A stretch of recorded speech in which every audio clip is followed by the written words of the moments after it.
Hello, wildlings. I'm your Creepsmith, and you found my Fear Forge. Lucky you. Welcome back, wildlings, and thank you very much for joining us on this joyous Christmas day.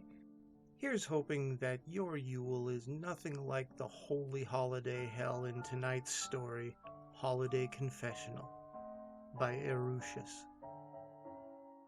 The door banged closed and roused Father Maxie from his doze. He'd been napping in the confessional booth, and had honestly expected not to be disturbed until morning. "Bless me, Father, for I have sinned." He glanced at his watch and saw that it was midnight on Christmas Day. He tried to hide the sigh that escaped him and managed to hide it nicely behind a yawn.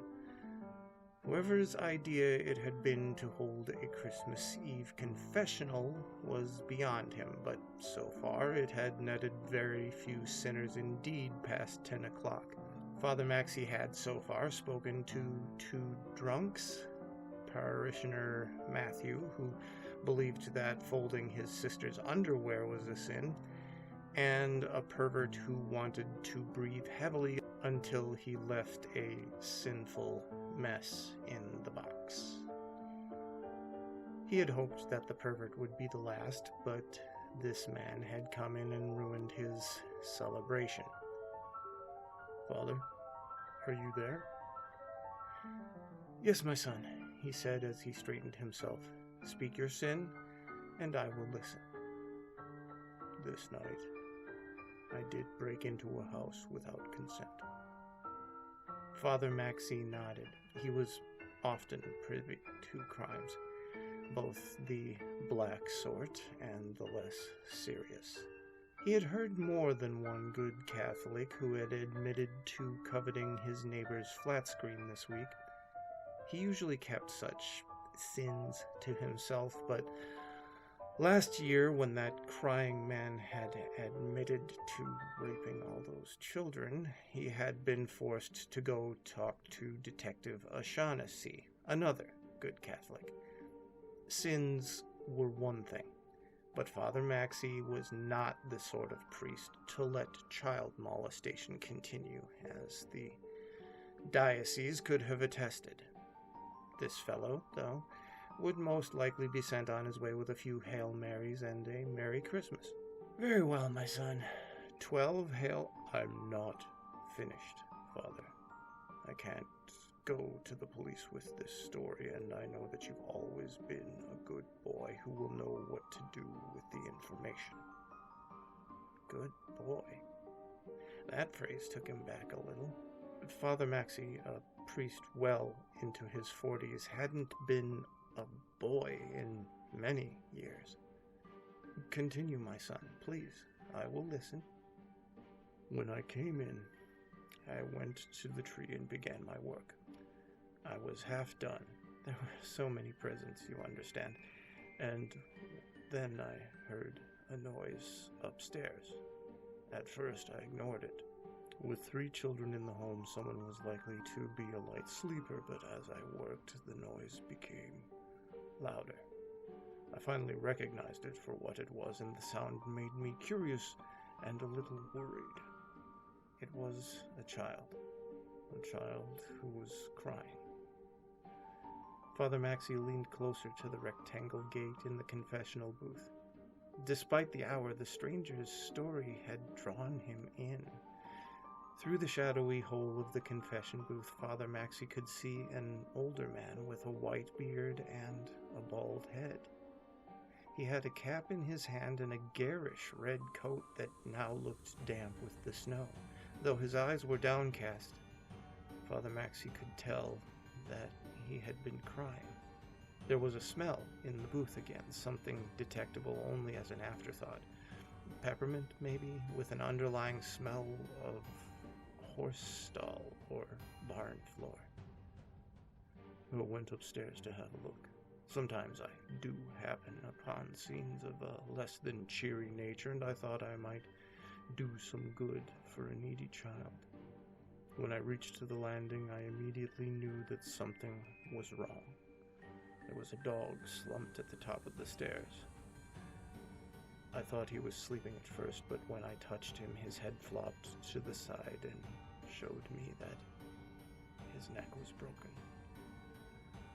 Rascal was never a good watchdog. I'd given him treats on more than one occasion to quiet him while I was there, and his friendliness, it seemed, had finally gotten the better of him. Then I heard the noise again and turned my attention to the children's room. Max was silent on the other side of the grate, held fast by the stranger's story. He told the tale as though it were an episode of Law and Order, and as he spoke, Maxie almost felt as though he was there with him. He could see Rascal, a mutt with some German shepherd roots, lying on the floor with his neck snapped and his friendly face still set in its eternal grin of slackening realization. The landing was dark, a nightlight spilling out, the only light to be seen from the child's room as the Christmas tree stood cheery sentinel below. He heard the whimper from the darkness and turned his eyes toward the cracked door halfway down the hall. How was the stranger doing this? I crept, not wanting to spook anyone if the child was just having a nightmare, but when I reached the door, I heard the sound again, and I knew that this was no sleeping child. The sound I heard was waking terror, the fear too dark to vocalize, and now its owner must suffer in crippled silence as the monster falls upon him. I pushed the door open, not caring who heard, and found myself in an abattoir. The room, you see, was small but big enough for 3 boys. 3 beds, each a different color and each with the boy's name stenciled on the foot, stood in a line. The other half of the room was free for play, and the floor was cluttered with toys and games. 2 of the beds were occupied, but not with the happy, smiling boys that I'd seen before. Some nights when I visit, I would peek in and see what dreams their faces painted. Each of them had always been a fresh canvas, a fine boy with a Christmas morning prancing in their dreams, but tonight was very different. He fetched a deep sigh, and Maxie was afraid that he might stop. He was invested now and needed to know how it ended, no matter how terrible. Tonight, I saw that 2 of them would never dream again. The blood was garish red as it soaked into the sheets. Maxie gasped, unsure what sort of confession this was becoming, but knowing that it was like to be terrible. These 2, however, had been luckier than the 3rd. They'd been cut before they woke and thus had expired without knowing the terror that the 3rd now lived in. They were too old, you see. The monster that I had interrupted only preyed on the youngest of lambs. When I opened the door, I had inadvertently stumbled upon the blackest of tableaus. One was a child in flannel pajamas, smiling superheroes looking on in frozen acceptance from his top as blood oozed from one arm which he had raised to defend himself. The other, the object of his fear, was a haggard man dressed as Kris Kringle. His coat and his face were red with blood. His beard was matted with it as though he'd been chewing someone up just seconds before, and over his head was held a long knife poised for the kill. He paused for a moment as though to draw strength, and Father Maxie pulled in a frantic breath, his rapture too deep to breathe. When I saw him, Father, I saw that man dressed in red and preying upon a child's love of Christmas. I saw red myself. Another pause. Forgive me, Father, for I have sinned. On this night, I did knowingly commit murder. I knowingly crushed that man's skull against that frightened child's headboard, and I cannot say that my act was only to save the child. I felt wronged, blasphemed against. That he should take my image to inspire such fear was monstrous to me. There.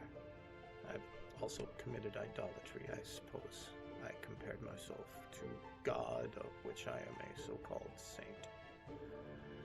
I suppose my crimes and my sins are threefold then, but I would do it again to remove such a monster from this world before he could hurt another child. His words moved the priest, but also confused him. Was this man crazy? Had he really been a home invader turned savior, or was he... What is your name, my son? What name did your mother give you upon the day of your birth? Nicholas, father. I am called Nicholas. Father Maxie felt it hard to speak. His throat was tight with tears, and his mind was a stranger to him. Given the circumstances, my son, 12 Hail Marys should do it. You may say them on your way, for you have a long night ahead of you, if I'm not entirely mistaken. I do, Father. The man was almost crying. Then he faced the mesh rectangle, and Father Maxie could swear that he felt a warmth radiating through it. For just a moment he felt filled with a spirit that he hadn't felt since childhood. It was as though all the years and all the miles had been erased, and he received a portion of his faith back that Christmas day. His night, however, was far from over. He heard the man leave the booth and felt moved to catch a glimpse of the old saint, much like the child he'd once been, a child who had sat at the top of the stairs with his brother Aaron and waited all night to catch a glimpse. He wanted to see the man and prove to himself that the Christmas spirit was flesh and magic. He threw the curtain aside, his face awash with a rosy glow, but there was no jolly saint before him. No reindeer sleigh, no bag of toys or cheery elves, only a shivering, tear-streaked boy draped in a red coat. He had a large cut on his arm, just as the man had said he would, but was otherwise unharmed for someone who would turn out to be the last victim of a serial killer called the Yuletide Carver. He had killed 6 families that year, all of them killed in their beds, with the youngest child saved till last before being brutally raped and murdered. When the police arrived at the young boy's house later that morning, they found his dog and his parents and his 2 brothers all dead in their beds. Their throats were slashed, and the weapon they found would match the wounds and all the others perfectly.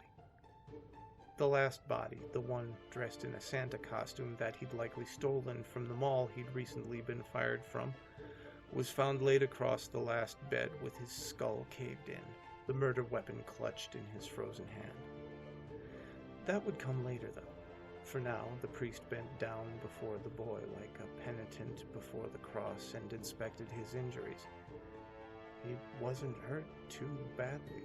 He had a long, jagged cut on his arm, but his eyes told the priests that the worst injuries were below the surface. Maxie raised the child's face, a handsome and well-made face that would likely find little trouble finding a new home if none of his family could be found, and asked him about the man who had saved him. It would be the statement in all the papers the next day. It would be the headline used by many to paint an end to the long nights that had held the city for so long. It was Santa, the real Santa. He saved me. So be good, if only to each other. Stay scary, and make the most of your nights.